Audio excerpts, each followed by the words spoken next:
నమస్తే folks, welcome to my channel. Folks, మన గొప్పల్ని చూసి ప్రేమించే వారి కన్నా మనల్ని మనలాగా ప్రేమించే వారితో జీవితం రంగులమయంగా ఉంటుంది. అసలు నేను ఈ మాట చెప్పడానికి గల కారణం నటి సంజనా గల్రాని విషయమే. బిగ్ బాస్ సీజన్ 9 హోరాహోరీగా సాగుతుంది. సెలబ్రిటీలను టెనెంట్లుగా, కామనర్స్ ని ఓనర్లుగా పెట్టి బిగ్ బాస్ ఎంటర్టైన్ చేస్తున్నాడు. అందుకు తగినట్లుగానే 2 గ్రూపులు గేమ్స్ ఆడగా ఈ 4 రోజుల్లో గేమ్స్ ని అర్థం చేసుకునేందుకు 2 టీంలు ప్రయత్నిస్తూ బాగా ఆడతారని ఎక్స్పెక్ట్ చేసిన వారు చేతులెత్తేస్తే ఏమాత్రం అంచనాలు లేని వారు మాత్రం దుమ్ము లేపుతున్నారు. గత 5 రోజులుగా హౌస్ ని పరిశీలిస్తే తెలుగు బిగ్ బాస్ మొత్తం సంజనా గల్రాని చుట్టే తిరుగుతుంది. కుర్రాలతో ఈమె ఏమాడుతుందిలే అని మొదట అందరూ డౌట్ పడ్డారు. కానీ 4 రోజులు తిరిగేసరికి హౌస్ లో తన గేమ్ తో ఆకట్టుకుంటుంది. నవ్వుతూ నవ్విస్తూనే తన మైండ్ గేమ్ తో దూసుకెళ్తున్న సంజనా గల్రాని తను చేసే చిన్న చిన్న పనులకి ఇల్లు రగిలిపోతుంది. ఓ గుడ్డు దొంగతనంగా తినేసి సంజన తప్పు చేసినప్పటికీ అక్కడున్న వారిని గొడవల్లో ఇన్వాల్వ్ చేసి 14 మంది కంటెస్టెంట్లు తన గురించి కొట్టుకునేంత వరకు వెళ్తే తాను మాత్రం ఒక మూలన కూర్చొని సినిమా చూసింది. ఇక ఈమె చేసిన పనికి ఫస్ట్ వీక్ లోనే కంటెస్టెంట్లు నామినేట్ చేయడంతో సంజన డేంజర్ జోన్లోకి వస్తుందని అందరూ భావించారు. కానీ ఆ రోజు గడిచేసరికి అంచనాలు మొత్తం తారుమారైపోయాయి. ఇక అలా Sanjana Galrani Bigg Boss house లో ఎంటర్టైనర్ గా అందరికీ ఫేవరెట్ అయింది. అలా ఈమె ఆటకి ఇంప్రెస్ అయిన బిగ్ బాస్ తనకి స్పెషల్ పవర్ ఇస్తూ 5గురిని క్యాప్టెన్సీ టాస్క్ లో సెలెక్ట్ చేయమనగా తనతో పాటు మరో 4గురిని సెలెక్ట్ చేసింది. ఇక అలా అంతటి నెగిటివిటీ మధ్యలో తన తెలివితేటలతో సంజన ఫస్ట్ వీక్ లో కెప్టెన్ అవ్వడంతో బిగ్ బాస్ ఫ్యాన్స్ మరియు నెటిజన్లు ఈమె ఆట తీరుకి ఫిదా అవుతున్నారు. అసలు 5 నెలల పాపని వదిలేసి సంజన బిగ్ బాస్ షోకి రావడానికి గల కారణాలేంటి? 3 నెలలు జైల్లో ఉండే పరిస్థితి ఎందుకు వచ్చింది? హిందూ అయిన ఈమె ముస్లిం వ్యక్తిని రహస్యంగా ఎందుకు పెళ్లి చేసుకుంది? ఈమెను డ్రగ్స్ కేసులో ఇరికించిన ఆ హీరోయిన్ ఎవరు అనే నమ్మలేని నిజాల్ని ఈ వీడియోలో చెప్పడానికి నేను ప్రయత్నిస్తాను. మీరు మాత్రం ఈ వీడియోని పూర్తిగా చూడండి. సొంత బిజినెస్ అనేది ప్రతి ఒక్కరి కళ. ఆ కళని నెరవేర్చడానికి బేబర్ టీ వారు బేబర్ కెఫే ఫ్రాంచైజీని కేవలం 99,999 రూపాయలకే అందజేస్తున్నారు. దీనిలో ప్రత్యేకమేంటంటే తందూరి చాయ్. సౌత్ ఇండియాలోనే ఫస్ట్ తందూరి చాయ్ ఫ్రాంచైజీగా వచ్చిన ఈ బేబర్ కేఫ్ 99,999 రూపాయలకే container, kitchen setup, tandoori setup, tea powder మరియు మట్కా టీ కప్పులు లాంటివి ఎన్నో అందిస్తున్నారు. సింపుల్ గా చెప్పాలంటే రూపాయి తక్కువ ₹1,00,000 నేరుగా మీ కేఫ్ ఓపెనింగ్ కి వెళ్ళొచ్చు. ఇంకెందుకు ఆలస్యం? మరిన్ని డీటెయిల్స్ కోసం స్క్రీన్ మీద కనిపించే నెంబర్ ని కాంటాక్ట్ అవ్వండి. అర్చన మనోహర్ గల్రాని అలియాస్ సంజనా గల్రాని. ఈమె 1989 అక్టోబర్ 10న కర్ణాటకలోని బెంగళూరులో ఒక సింధీ మిడిల్ క్లాస్ ఫ్యామిలీలో జన్మించింది. తండ్రి మనోహర్ గల్రాని, తల్లి రేష్మ. ఈమెకి నిక్కీ గల్రాని అనే ఒక చెల్లెలు కూడా ఉంది. ఇక ఈమె తండ్రి పంజాబ్కి చెందిన వారై ఉండి చదువు పూర్తయ్యాక వ్యాపార నిమిత్తం బెంగళూరుకి వచ్చి ఇక్కడే సెటిల్ అయ్యారు.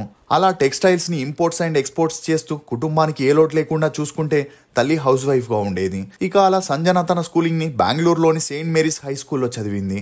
చదువుల్లో చురుగ్గా ఉన్న సంజన తన పై చదువుల్ని లండన్లో కంప్లీట్ చేయగా ఈమె స్టైల్ మరియు అందాన్ని చూసి తన క్లాస్మేట్స్ అందరూ మోడలింగ్లోకి వెళ్తే సూపర్ మోడల్ అవుతావని ఎంకరేజ్ చేయడంతో సంజనకి కూడా మోడలింగ్ పైన ఇంట్రెస్ట్ పెరుగుతూ వచ్చింది. ఇదే విషయం ఇంట్లో చెప్పగా వారు కూడా ఈమెకి సపోర్ట్ చేయడంతో మొదటిగా సంజనా గల్రాని జాన్ అబ్రహంతో కలిసి ఫాస్ట్ ట్రాక్ యాడ్లో యాక్ట్ చేసింది. అలా అందులో తనకి మంచి గుర్తింపు రావడంతో ఆ తర్వాత Neerus, LMT automations, Grow Hair, Glow Skin, Pond's powder, Fair and Lovely అని 60కి పైగా యాడ్స్లో యాక్ట్ చేస్తూ బిజీ అయింది. ఇక అలా మోడలింగ్లో వచ్చిన ఫేమ్తో తను సినిమాల్లో ట్రై చేస్తే ఈజీగా ఛాన్సులు వస్తాయని ట్రై చేయగా మొదటిగా హిందీలో వచ్చిన మర్డర్ అనే మూవీ రీమేక్ని కన్నడలో గండా హెండతి అని చేయగా మొదటి మూవీలోనే సంజన చాలా బోల్డ్గా నటించడంతో కన్నడ ఇండస్ట్రీలో కొంతవరకు నెగిటివిటీని ఎదుర్కోవాల్సి వచ్చింది. అయినా కూడా ఈ వివాదాలతో ఈమెకి మంచి పబ్లిసిటీ వచ్చి ఛాన్సులు వెతుక్కుంటూ వచ్చాయి. ఈ క్రమంలోనే రఘుబాబు డైరెక్షన్లో సోగ్గాడు మూవీలో సంజన ఒక చిన్న పాత్రని చేయగా ఆ మూవీ ద్వారా ఈమెకి ఎటువంటి ప్రయోజనం కలగలేదు. దీంతో తన దృష్టిని పూర్తిగా కన్నడ సినిమాల వైపు పెట్టి జాక్పాట్, ఆటోగ్రాఫ్ ప్లీజ్, అర్జున, వారసుధారా అని చేస్తూ ఆ మధ్యలో బుజ్జిగాడు మూవీతో మళ్ళీ తెలుగులోకి వచ్చి త్రిషా చెల్లెలుగా సెకండ్ హీరోయిన్ గా చేయగా ఆ మూవీతో సంజనా గల్రాని తెలుగు ప్రేక్షకులకి పరిచయం అయింది. దీంతో సత్యమేవ జయతే, సమర్థుడు, పోలీస్, దుశ్శాసన, ముగ్గురు అనే మూవీస్ లో హీరోయిన్ గా యాక్ట్ చేయగా ఆ మూవీస్ అన్ని రిలీజ్ అయి అటొచ్చి ఇటు వెళ్ళిపోయాయి. అయినా కూడా సంజన అటు తెలుగు, ఇటు తమిళ్, మలయాళం, కన్నడ అని 4 భాషల్లో కంటిన్యూస్ గా మూవీస్ చేస్తూ తనకంటూ మంచి గుర్తింపుని తెచ్చుకోవడంతో ఈమె చెల్లెలైన నిక్కీ గల్రానిని కూడా సినిమాల్లోకి తీసుకురావాలనుకుంది. అలా తన చెల్లెలైన నిక్కీని 1983 అనే మలయాళం మూవీ ద్వారా పరిచయం చేయగా మొదటి మూవీయే బ్లాక్ బస్టర్ హిట్ అవ్వడంతో తనకి వరుసగా అవకాశాలు వెతుక్కుంటూ వచ్చాయి. ఇక అలా చెల్లెలకి అవకాశాలు పెరిగితే అక్కకి అవకాశాలు తగ్గడంతో తనేంటో ప్రూవ్ చేసుకోవాలని కన్నడ బిగ్ బాస్ సీజన్ 1లో 2013లో పార్టిసిపేట్ చేయగా అప్పటికే ఈమె పైన జనాలకి కొంతవరకు నెగిటివిటీ ఉండడంతో జనాల్ని అంతలా ఆకర్షించలేకపోయింది. దీంతో రెండో వారంలోనే సంజన హౌస్ నుండి బయటికి వచ్చేసింది. ఇక అలా హౌస్ నుండి బయటికి వచ్చాక సంజనకి రెబల్, రామ్లీలా, రింగ్ రోడ్, అవును 2, సర్దార్ గబ్బర్ సింగ్, 2 కంట్రీస్, దండుపాల్యం 2 and 3, మండ్యా 2, ముంబై అనే మూవీస్ లో యాక్ట్ చేస్తూ తన సెకండ్ ఇన్నింగ్స్ ని సక్సెస్ఫుల్ గా స్టార్ట్ చేసింది. ఈ క్రమంలోనే దేశవ్యాప్తంగా మీటూ ఉద్యమం స్టార్ట్ అవ్వగా ఆ సమయంలో సంజన తనకి జరిగిన చేదు అనుభవాల గురించి చెప్పుకొస్తూ తన మొదటి మూవీ గండా ఎండతి అని కన్నడలో చేసేటప్పుడు ఆ మూవీ డైరెక్టర్ రవి శ్రీవాస్ తనని లైంగికంగా వేధించాడని, తన కోరికలు తీర్చకపోతే ఆ మూవీ నుండి తీసేస్తానని తనని బ్లాక్మెయిల్ చేశాడని సంజన ఆరోపించడంతో అప్పట్లో ఈ న్యూస్ అన్ని చోట్ల హల్చలైంది. ఇక అలా ఈ మీటూ ఉద్యమం సమయంలోనే సంజనపై డ్రగ్స్ కేసు నమోదై క్రైమ్ బ్రాంచ్ ఆఫీసర్లు ఆమెను అరెస్ట్ చేసి బ్లడ్ టెస్ట్ చేయించేందుకు గవర్నమెంట్ హాస్పిటల్కి తీసుకెళ్లగా సంజన బ్లడ్ టెస్ట్ చేయించుకునేందుకు ఒప్పుకోలేదు. అలా తనని విచారణ కోసం తీసుకొచ్చి ఇప్పుడు బలవంతంగా బ్లడ్ టెస్ట్ ఎందుకు చేస్తున్నారని తను లాయర్తో మాట్లాడాలని సంజన హాస్పిటల్లో గోలగోల చేసింది. కానీ పోలీసులు మాత్రం ఆమెతో బలవంతంగా బ్లడ్ టెస్ట్ చేపించగా ఆమె డ్రగ్స్ వాడినట్లు టెస్ట్లో రుజువైంది. దీంతో సంజనని కోర్టులో హాజరుపరచగా ఆమె కన్నడ నటి మరియు స్టార్ హీరోయిన్ అయిన రాగిణి త్రివేది ఒత్తిడి చేసి తాను డ్రగ్స్ తీసుకునేలా చేసిందని, తనకి అప్పటి వరకు అలవాటు లేదని చెప్పడంతో కోర్టు ఈమెకి 3 నెలల జైలు శిక్షను విధించింది. ఇక ఈ సమయంలోనే సంజనకి కార్డియో స్పెషలిస్ట్ అయిన డాక్టర్ అజీజ్ పాషాతో సీక్రెట్ గా పెళ్లైందనే విషయం బయటికి రావడంతో అందరూ ఒక్కసారిగా షాక్కి గురయ్యారు.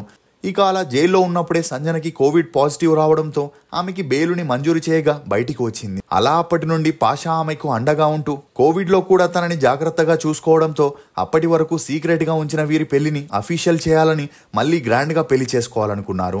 అలా తను ముస్లిం మతానికి కన్వర్ట్ అయి సంజనగా ఉన్న తన పేరుని మహిరాగా మార్చుకొని అజీజ్ని పెళ్లి చేసుకోవడంతో సంజన పెళ్లి వార్తలకి ఫుల్ స్టాప్ పడ్డాయనే చెప్పొచ్చు. ఇక అలా అప్పటి నుండి సినిమాలకి ఇండస్ట్రీకి దూరంగా ఉంటున్న సంజన 2023లో అల్లారిక్ అనే కొడుక్కి జన్మనివ్వగా 2025లో కూతురికి జన్మనిచ్చింది. అలా పూర్తిగా ఇండస్ట్రీకి గుడ్ బై చెప్పేసిన సంజన ఒక యూట్యూబ్ ఛానల్ని ఓపెన్ చేసి అందులో తన ఫ్యామిలీకి సంబంధించిన వ్లాగ్స్ని, తన పిల్లలకి సంబంధించిన వీడియోస్ని పోస్ట్ చేస్తూ బిజీగా ఉండింది.